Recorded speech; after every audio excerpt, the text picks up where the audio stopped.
Hey my frugal friends, wagwan. Welcome and welcome back to my channel. Frugality is life. Thank you so much for watching. Please make sure that you hit that like button and that subscribe button. I really appreciate it. And if you're loving this series, please guys, share this video. I have been looking at the stats for this video and they're not so great, but I wanted to ensure that this reaches the audience that it will help, like someone who will help along the journey of their job search, because it's not an easy process, guys. Like, sometimes you go through this entire process and you end up without a job, but you just have to keep pushing, keep trying. So anyone this video can help, I really appreciate it. Anyone this series can help, I really I think I've done a fair enough job. But if you're liking this video, if you think it's valuable, please guys, share it and let it get to the people who this may help. All right, let's jump right in. Let's do some recap. We did part one. We talked about how to job hunt. We said plan ahead, start the process, and you don't need to fit all the boxes, right? You don't need to tick all the boxes. And we talked about it's being a numbers game. If you missed part one, I will have it linked in the description below. Please go back and check. We did part two where we talk about what to do during the interview. We said, if you're, think tips to keep in mind if you're doing the interview online or virtual. And we went into some details there, guys. If you missed part two, it will be linked below to go back and catch up. I think the series is really informative because I'm actually I'm actually in the process of going through a few interview the interview process of a couple companies, and so this is also like really in-time information that I'm giving you. So we talked about what it's interview time and what you need to do before the interview, guys. So that was part two, so go back and check it out. We talked about people wanting what is hard to obtain and to keep this in mind when you're going through your process.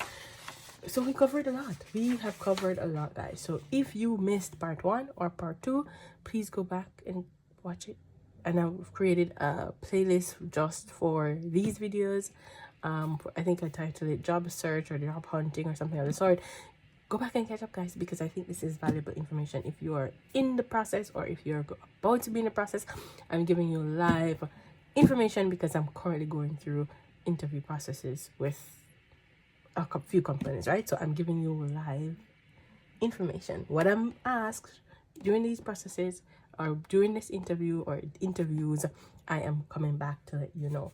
And this takes us into this part, which is part three. Hang on, before I go into part three, I want to show you guys my wallet and how I have set it up. Just make sure I'm not sharing any information. I don't want it to be shared, but this is my new wallet. I have set it up, and I've added my dashboard here that I created. I don't know if I've shown it live, but I created these 4 dashboards. So this is the fall one that I have in. I also have summer, I have Christmas, and I have spring. So I will rotate these through, but these are super cute, and I've laminated them in matte laminating sheets. I've used matte sheets, and I like how the matte sheets or how they feel. But guys, these are available on my Etsy shop for purchase, all 4. You can print them off, you can laminate them with matte or glossy laminating sheets and punch them, and they're absolutely gorgeous. I use the same background, the same green, because I love the green. So yeah, if you haven't checked these out yet, go ahead and check them out. They're on my Etsy shop for purchase. Okay, and this, I've stuffed my wallet. So this is the setup of my new wallet. I absolutely love it. This is a coin purse, and I use my coins to pay for parking mostly. Yeah, and that's it. That's my setup of my wallet. I didn't do it on camera, I did it off camera, so I wanted to come back and show you guys that. All right, so let's jump into the series now. And what we are covering today, we have a lot of pages here, guys. A lot of pages, because as I said, we don't need a cash tray, do we? No. I'm actually going through the process, and so this is valuable information to give to you. Before I go, one more thing, sorry, last thing. I want to thank you guys for helping me to get to 1 1.8k subscribers, and there is a freebie linked in the description section below as well. This freebie right here is $40 it saves. Thank you guys. I'm trying to get to 2k before the end of the year. Please like, share, and subscribe if you have not yet. I think it's doable. I think it's doable. Getting to 2k before the end of the year, I think it's doable, guys. I really appreciate your support, and thank you for being here and for returning, and anyone that's new, thank you. I'm hoping that I can continue to share information that's not just cash stuffing, as much as cash stuffing works, but other information that I think is valuable for people to know. Okay, and I think interviewing is a huge process, and the reason I started to share this is because I think along our financial budgeting journey, in order for us to achieve like our financial goals, some of the times we have to go get a new job, or to either increase our earnings, or because we are out of a job and we just need another job, like we're gonna have to go through this process. So I think this is a valuable process. So without further ado, let's jump right in. I have a lot of questions here, so questions from the interviewer, and I'm telling you guys, majority, if not all of these questions, I was asked in my recent interviews. So get your coffee, get your tea, get your note paper, and write these down if you want to, or just rewatch the video. That is fine as well with me. So let's jump right in. So questions from the interviewer. These are just some of the questions, guys. There are so many, but we don't have so much time to go into all of them. So we're gonna go into some of them. And thank you to Lashonda and Diane, who put a couple questions in my description, in my comment section last time. We're going to answer your questions as well, guys. So let's jump right in. So the first question, and I want to say, like, during the Q&A section of an interview, it can be very nerve-wracking because you feel like you're being judged and you feel like you're being rushed and you have to answer on the spot. So just relax and try to get through it. Kind of, if you need a moment to think about the question, go ahead. Sometimes I will pause and I'll be like, people always pause and be like, oh, that's a good question. Or you pause and like, It's okay to pause for a second and think, because you are expected to give these answers in real time. And you have to think about your answers, right? So let's get right into it. So tell me about yourself. How many times do you get this question? I told you guys that there was a company that I interviewed for 7 times. I haven't even heard back from them.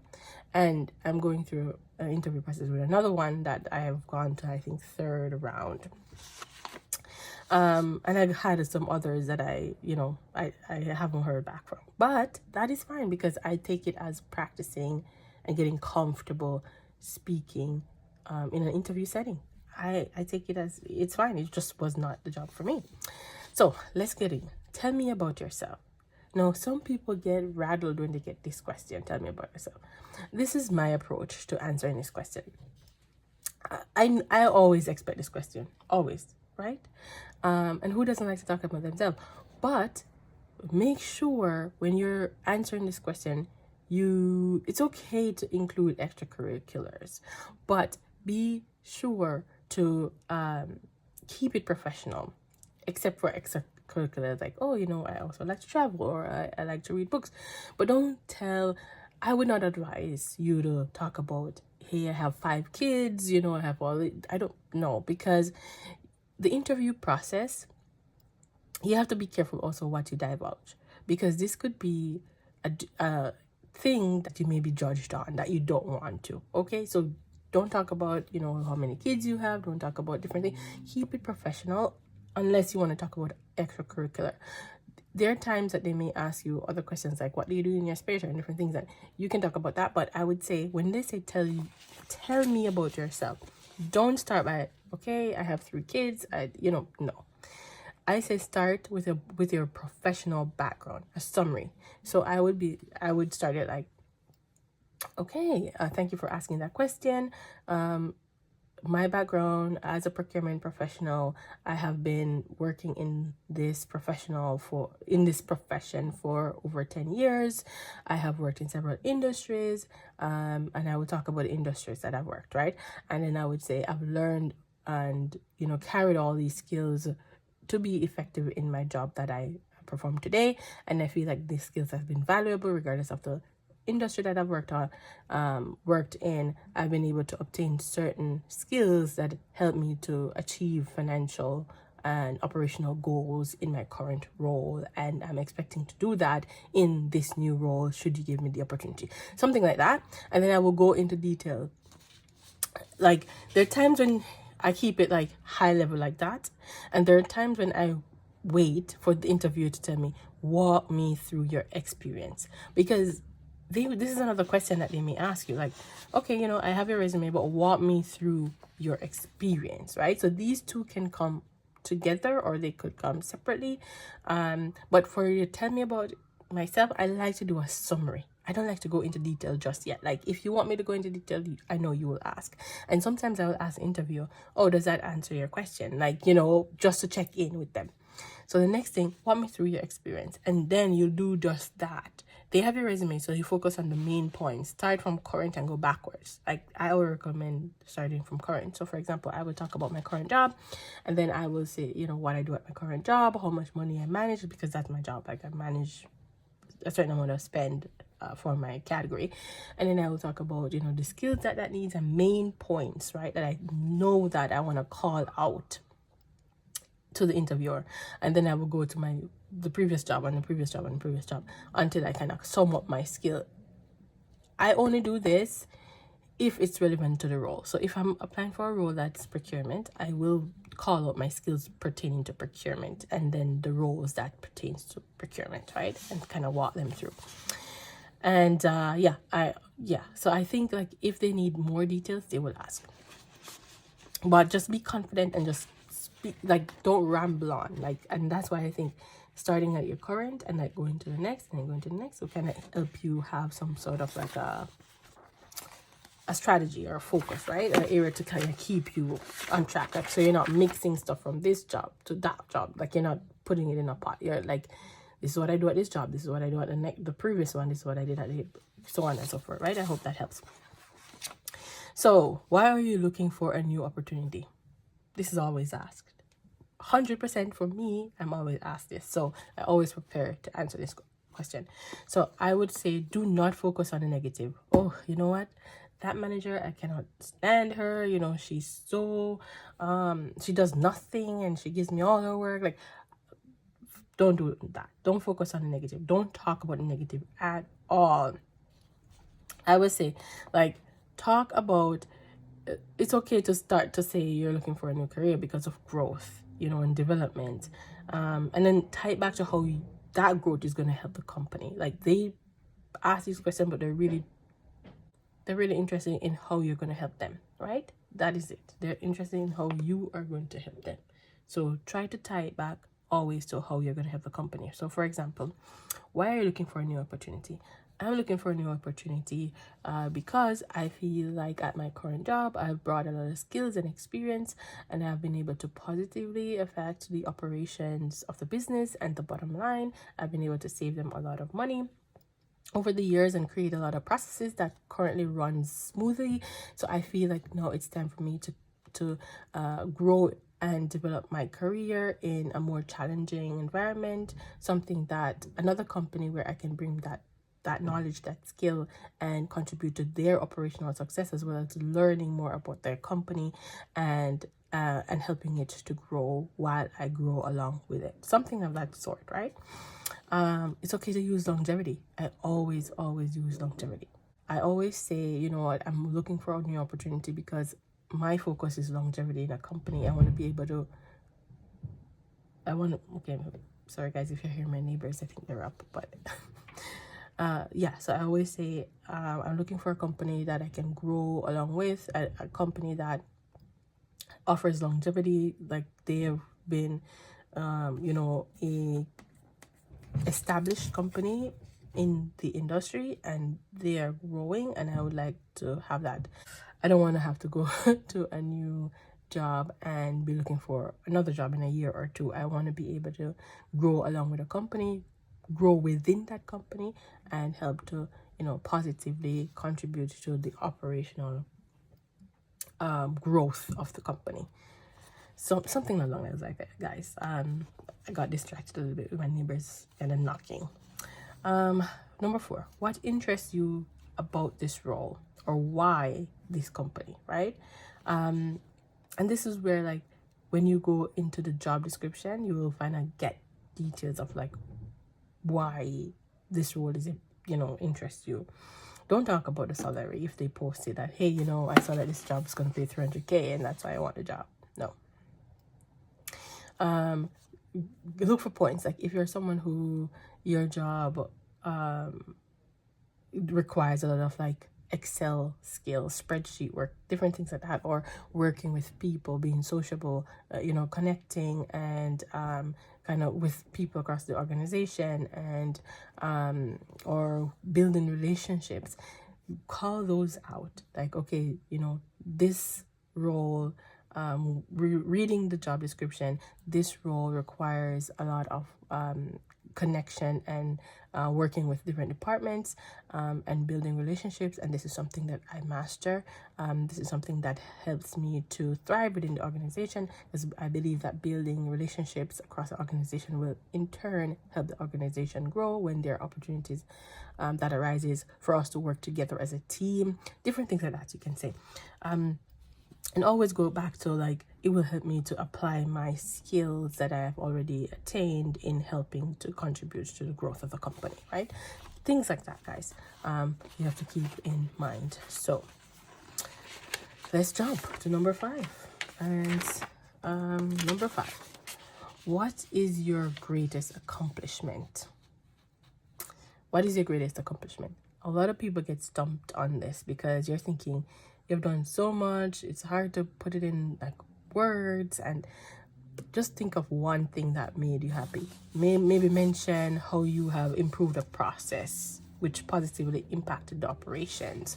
Maybe mention other co-workers or direct reports that you've worked with to help them improve their skills and achieve company goals and objectives.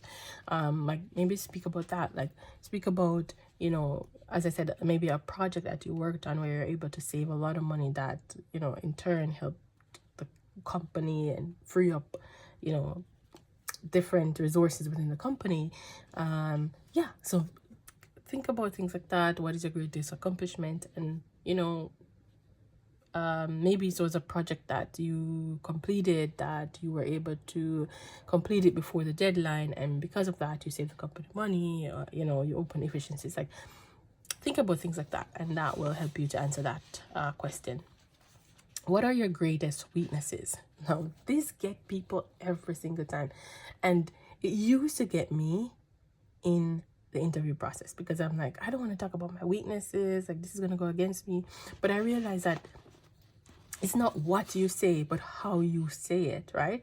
So my approach is to identify the weakness, provide an example, and explain the steps you're taking to improve that process, right? What is the progress so far that you've done? So identify weaknesses. Okay, so for example, I have some examples here. You can use delegating tasks. You can use that you're shy or you're too blunt. You can use that it's time management. Do not, whatever you do, use perfectionist. No. It's been overused. And when you say you're a perfectionist, the interviewer will be thinking about that with every single answer you give. So if it's not a perfect answer, then this will pretty much say you're lying, right? So do not use perfectionist, guys. Use things like delegating tasks, time management, that you're shy and that you're too blunt. So for example, delegating tasks. How I will use this without it working against me is, I would say, I believe one of my greatest weaknesses is delegating tasks, and that I've identified it. Provide an example. I would say, recently I've been working on a project, or I would say historically I've been the only person who's occupied this role, and therefore I have been used to getting all my tasks done by myself. Recently I have been given an additional resource to help me with my work and getting different things done.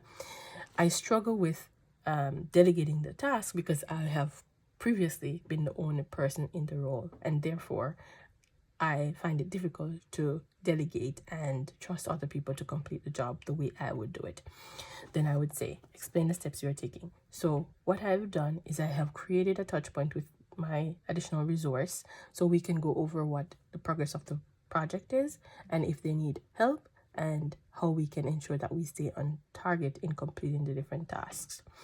This has proven very helpful because I'm ensuring that the job is carried out properly, but I'm also ensuring that the resources that I've been given also have enough support in getting the job done. So something like that, guys. So you can practice with other things like time management and being shy and too blunt. Like time management, you can say, you know what, I have struggled with ensuring that I complete a lot of my task on time, and how I have been able to because I have, maybe you will say, because I have continuously taken on a lot of projects, as much as I think that the time is always against me. How I have taken steps to improve that is I have ensured that I plug all the projects that I have been given or tasks that I've been given into a calendar or to-do list, and ensure that I apply start date, progress, and completion date into that calendar, and ensure that I check in with myself on a weekly basis to ensure that those projects are getting done in a timely basis according to that deadline. So I'm constantly checking in on the deadline and constantly checking on where I am with the different tasks. What I've also done is ensuring that I have this list of tasks that I'm currently working on, and therefore when I'm approached for new tasks, I'm able to explain that I can only get this done if I get certain other tasks completed and off my list. So I ensure that I communicate the amount of workload that I'm working on. Something like that, guys. Things like that will help you to kind of explore. So it's not what you say, but how you say it. So identify the weakness, provide an example, and then explain the steps or that you're taking to improve it, and like what is the status of that right now. I hope that helps. Let me know below, like, guys, if you have other ways of answering these questions, or if you have other questions, leave them down below. All right, number 7. So what do you know about the company and why should we hire you? So again, this goes back to making sure that you review the job description so you know what job you're applying to and why you want to work at this company. Make sure you also research the company so you know what type of company it is, etc. So I have notes here saying researching the company will be helpful for the first question, and highlight your skills and what differentiates you from others in the field. So focus on your value, the value you will bring to the role. Like, what is unique about you? Focus on that. The role may be, say, procurement, but you also have a background in finance, so that could be something that is helpful, that you're bringing insights to the role. So, you know, people with background, for example, I am in procurement, my background is finance, so I always utilize this skill because having a background in finance helps me in my procurement role to ensure that, you know, cost optimizations are reached, and help me in my negotiation and different things. So things like that. What differentiates you, right? What differentiates you? And so why they should hire you. For example, you can I talk about this, you know, my background. But you could also say, you know, if you're going for an analyst role, for example, my background in analytics, I have been doing it for 8 years. However, what differentiates me is while people focus on just the numbers and what the results are, I also focus on what causes different things to happen, and, you know, different things like that. Like, you can kind of call it out. What definitely makes you the person for the role? Why should they hire you? You're selling yourself. So what differentiates you from all the other applicants? If they have a role that is analyst, like a financial analyst, there are certain common skills and requirements, so you're expecting everyone to come with those. So what separates you from the bunch, right? What separates you? So let me grab, okay, so let's see here. Next question, and this question came from Lashanda as well, so thank you, girl, for submitting this question. So she said, this was similar to what she asked. So she said, tell me about a work conflict you experienced and how it was resolved. So these, now we're getting into the challenging, dreaded monsters of interviewing questions, and these are like the situation-based questions. And these are difficult. They are difficult. I'm not going to pretend like they're easy because they're really not. Because you're expected to answer on the spot. You're telling a story on the spot. You can potentially expose your weaknesses, and they will want details. So there's some of these circumstances that has never happened to you. How do you answer questions that these have never happened to you? What do? Do you freeze? How do you answer? Like, these are difficult, guys. I'm not going to say they are easy. So let me remove this and let's get down into it. So for Lashonda, this one was one of the questions she said a version of this that she's experienced, right? So tell me about a work conflict you experienced and how it was resolved. They could ask you that, or they could say, tell me about a time you had to deal with a difficult coworker and how it was resolved. So pause and like catch your thought, like think about answering the question, because you don't want to, as I said, reveal any weaknesses. You don't want to seem angry. You don't want to seem frustrated when you're answering this question. So I focus on the STAR method and pick a happy ending to the story, one you made happen. So the STAR method is situation. So you pinpoint the situation, you pinpoint the task or the goal, like your goal or responsibility in this issue. You talk about the action, so what did you do, and you talk about the results. Use metrics if possible. So you 20% increase, blah blah blah. So we're not going to get into the last one yet. So tell me about a time. Oops, make sure you can see. I'm sorry if you weren't able to see that. I was probably holding it too high. All right, so tell me about a work conflict you experienced and how it was resolved. Oh, I think I'm losing daylight, guys. My light is dimming. So tell me about a work conflict. So I would say I have recently been working on a project that involved a fellow coworker, and the issue at the time was they were concerned with the vendor and how the vendor was valuable to the company. However, in my role in procurement, my job is to ensure that we have documentation of compliance and also ensuring that the vendor has proven to us in a written, traceable compliance way that they are the vendor of choice, and we have a clear evaluation of how we evaluated and awarded the vendor. So in this particular instance, this coworker was concerned that me stepping into on the project, I would jeopardize the relationship with her and the vendor. So what I did, so this was a situation, what I did, so my goal was to ensure that I perform the requirements as per the procurement policy, but also ensuring that the stakeholder or the coworker was comfortable in working with me in getting to the goal. What did I do? I explained to the coworker that we are working towards the same goal at the end of the day, and the vendor confirming or reconfirming that they're the vendor of choice, where we have it on record, where we've run it through the policy, will only re-emphasize the company working with this supplier, right? So after explaining that to the coworker, also having other people who I've worked with convey to the coworker how I work and how we were able to achieve results in their projects, they were also able to vouch for me, which then translated into myself and the coworker working collaboratively to achieve the goal. So what was the result? We were able to run the vendor through the evaluation process and through the procurement policy, and we were able to re-award the vendor because they actually they exceeded our results, and we were able to run them through the process, and we attained 20% savings across the board, and we're able to draft a contract where we have terms and conditions that are more suitable for the company. Something like that, guys. So remember, situation, what was your role, what was your action, and what was your result? So that was a difficult coworker, right? So how did you work with a difficult coworker? Hey, at the end of the day, we are working toward the same goal, same objectives, and achieving those objectives. We're on the same team pretty much, right? All right, let me see if this has gotten too dark and I may have to switch out my light.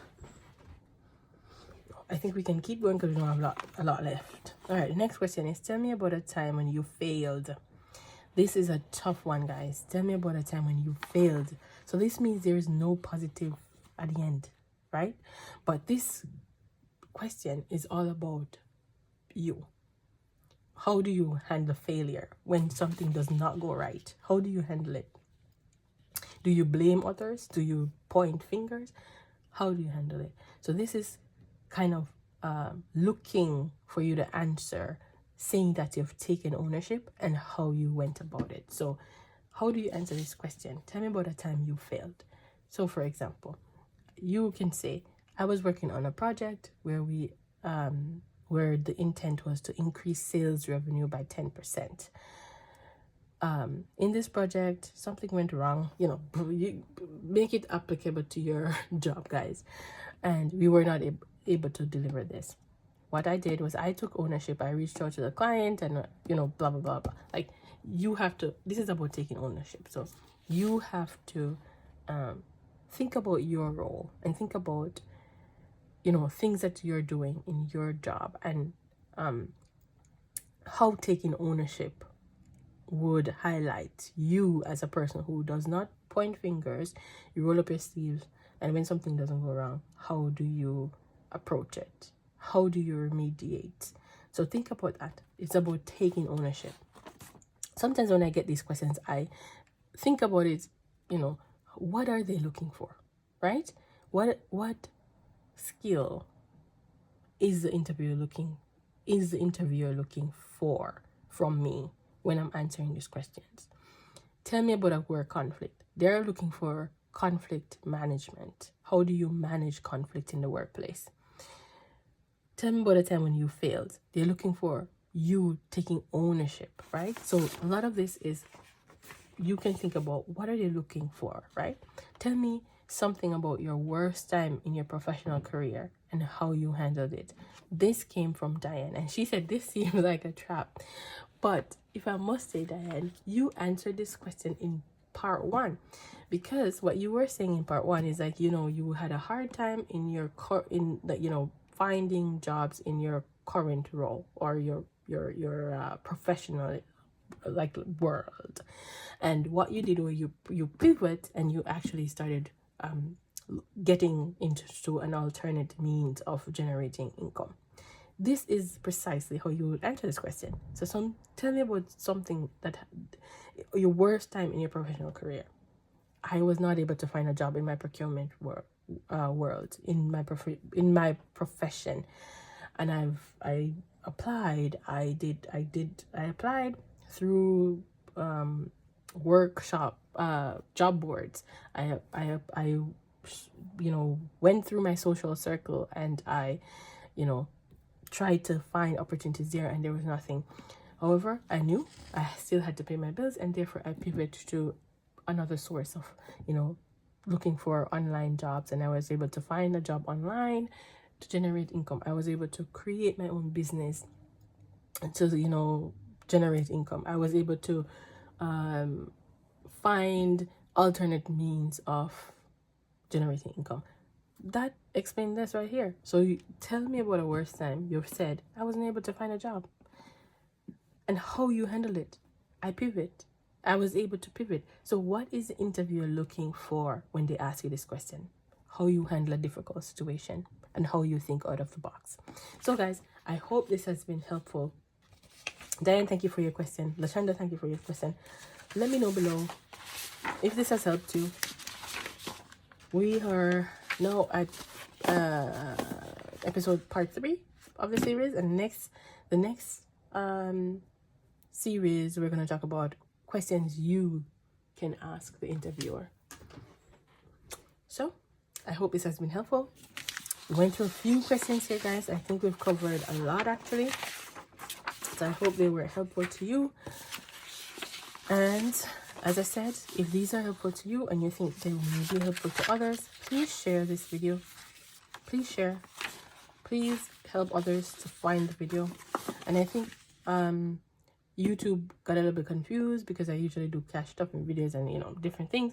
But because this is interview related, job search related, the audience probably didn't come through. I didn't know what to do with it. So guys, please make sure you're liking the video because this also helps to push it out. Please make sure that you comment, even to leave a $sign in the description section below, in the comment section below. This helps YouTube to push out this video.